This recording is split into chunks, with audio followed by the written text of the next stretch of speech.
Wayne 15 is your local election headquarters. I'm Dirk Rowley here on Wayne.com, and I'm joined by a political science professor from Purdue Fort Wayne, Mike Wolf. And we want to give you kind of a pregame. I feel like it's the NFL almost here on Sunday of what we kind of are looking for tonight with the election 2022.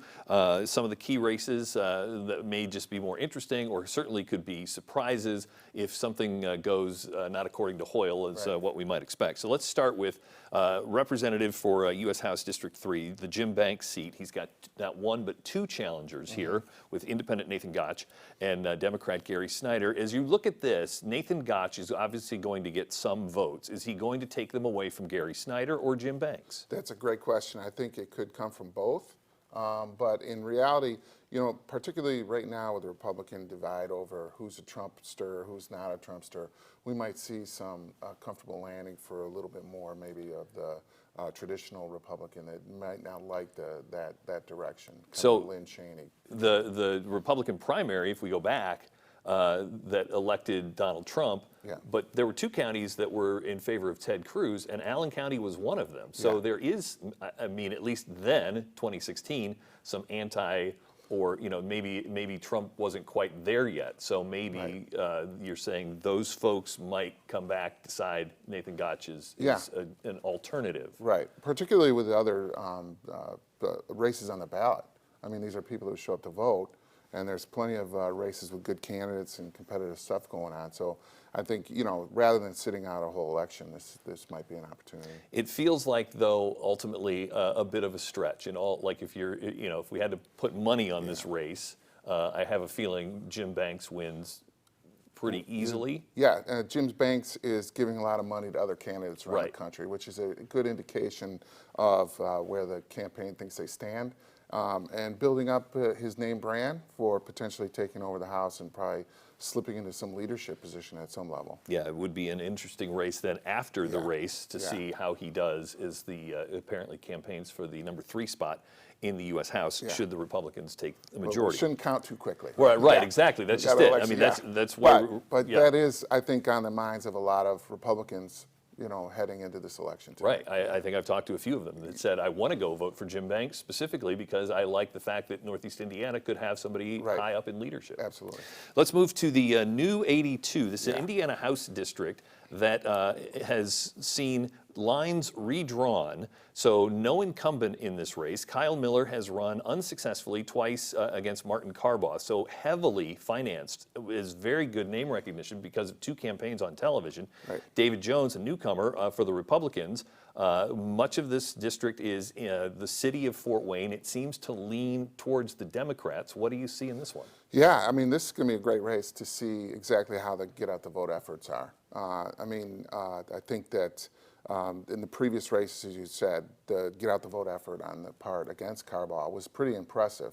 It actually pushed some of the other races around a little bit too at the Senate level. So I think that the get out the vote effort, this is going to be our first indication tonight about who did better throughout the city of getting the vote out.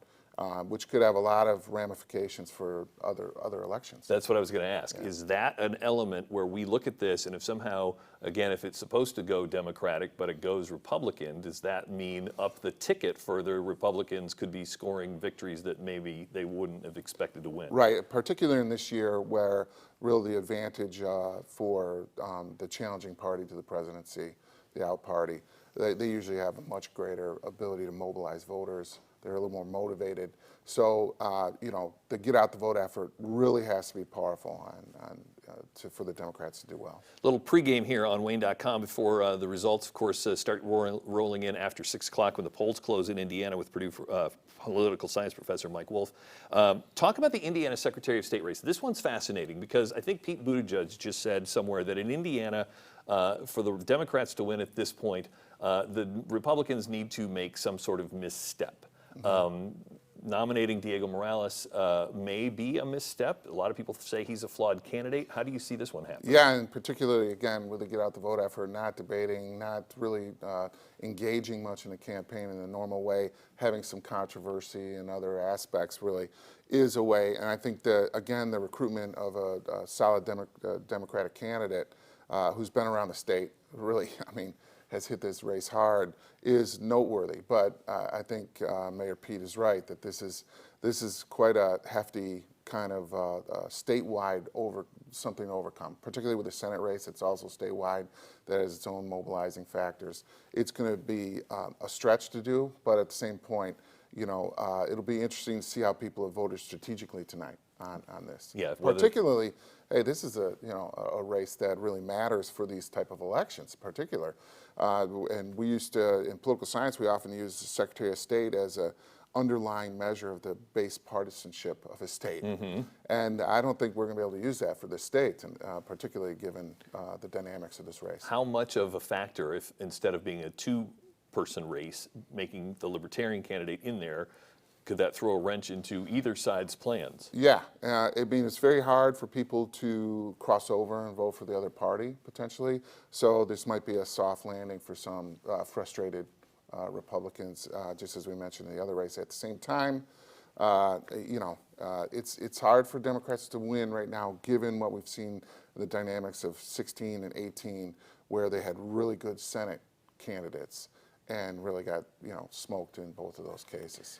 Wayne 15, your local election headquarters here on Wayne.com. We had the opportunity with my coworker Alyssa Ivinson. We emceed, moderated an Allen County Sheriff's debate here on Wayne.com. Troy Hershberger, Kevin Hunter. You would think, given the history of Allen County, Troy Hershberger would have a commanding head start. Yes, I mean, the partisan lean, particularly throughout the whole county, particularly given the history of the sheriff's races and how people have stepped up, and probably support within the sheriff community generally. But this is another example of really, the two parties putting together two great candidates to give people a choice. I mean, there's a lot of places in America you don't see competition. And so it's really great to see two people who in this debate both had answers ready to go, had a whole list of things that they wanted to do as sheriff. I mean, this is an uncommon, lucky kind of situation we have in this area to have good candidates contesting. A few years ago, it feels like this whole thing would have been about David Gladio. The fact that his name never came up during that debate, Kevin Hunter has not chosen to try to tie him to Troy Hershberger, seems like, I mean, an interesting strategy that probably a couple of years ago we might have thought there was no way that would happen. In this race, if this had been a congressional race, negativity would have been a little more vivid, probably. At the same time, you have to give people a reason to not vote for the party they previously voted for in an office. So going negative in this case and tying people probably would have, strategically, probably a campaign manager probably would have gone that direction. At the same time, when you're talking a kind of public service and public safety, these people also know each other, and there's relationships there that, having a Fort Wayne police be seen maybe to be trashing the sheriff and vice versa would have been maybe something that isn't in the culture of the public safety. Yeah, there's a lot of times it is refreshing to see a more local race not take on the negativity of some of these bigger national campaigns or statewide campaigns even. Right. And so, yeah, I mean, you've seen the ads from Kevin Hunter that kind of talk about the jail situation as a negative, but really haven't focused on, Troy Hershberger himself. Just the department obviously, needs help. Here's a breath of fresh air. Right, absolutely. And in that debate, there was clear ideas that both had of directions moving forward. So maybe, the reset button is there anyway instead of talking about the current incumbent. Normally, I have to say, we don't feel like, it feels like, and maybe again to our own peril, we don't focus heavily on school board races. Yeah. This year, in Northwest Allen County, you have 6 candidates for the at-large seat. There are 2 seats open. Technically, one of them is the incumbent is still running. That is Elizabeth Hathaway. But people vote for 2 in that spot. Some of the, again, nonpartisan candidates have decided to pair up according to what feels like partisan lines. How do you see this one happening? This, again, is just a head-scratcher to watch. Right. Again, this is national issues kind of working their way down, and obviously we've saw some of the vivid nature of some of those school board meetings where these big issues when dealing with the pandemic, dealing with the content of curriculum, everything else, kind of has come to play. And so in some ways, it's not a surprise that you would see really an attempt to put forward a face for kind of more of the status quo versus more of the change in the direction and the criticism of school board policy. So, but it is, as you noted, very interesting. And we're seeing it around the country, right? So it's, I think the results of that will be very interesting tonight. Yeah, because again, there's enough extra candidates. It's not like, our two versus your two. It's our two versus your two versus then there's one on, again, just multiple candidates. Absolutely. That and whether or not this propels, as we saw a couple bills come up last session, whether this propels moving forward toward partisan election of school boards, which in some cases would be, unfortunate, this nonpartisan kind of nature of some of these community boards that would maybe not be the greatest, but at the same time, we're kind of seeing the partisanship bubble up anyway. The interesting question I had specifically with that race in mind, the school board, so many candidates, so maybe few voters comparatively, is what happens in the event of a tie. School board races apparently go to a judge versus maybe some of the county councils and things like that where those members vote. So again, this is just a fascinating race to watch. Right, absolutely. And there's obviously been mobilization on both sides. That we saw the former, superintendent get involved and back some candidates. So it's really going to be an interesting dynamic in ways that you wouldn't normally, kind of setting out some yard signs in a normal school board election. This has been a real deal. Final one here in our early look on Wayne.com before we come on the air at 5 o'clock. There's the U.S. Senate race in Ohio. J.D. Vance versus Tim Ryan, trying to replace Republican Rob Portman in his seat there. Obviously a key race for control of the U.S. Senate. Yeah, this is huge. I think all eyes will be on this one kind of early on in the evening to see where the wind's blowing. Interesting dynamics. Clearly Ohio, the other statewide races seem to be clearly in the Republican direction, pretty comfortably at least with the polling. This one is still in the gap. I think Ryan's ran a really solid campaign. I think it's kind of interesting to see whether there's any dynamics in that 9th congressional district race where Captor's running against somebody who's a little more controversial, whether that, if she can run up the tally there, whether that helps at the statewide. But it's, what a race that one's been. Could be a bellwether for the whole night as far as whether there's a red wave. Also, the Indiana back in District 1 in that House seat up in the northwest corner of the state, that could be, it's leaning Democrat right now according to the polls, but if somehow Republicans pull off a win there, could be a big night for the GOP. No, and it's a kind of district that we've seen, Donald Trump actually took what used to be a 21% win down to 8 or 9%, right, in the presidential election.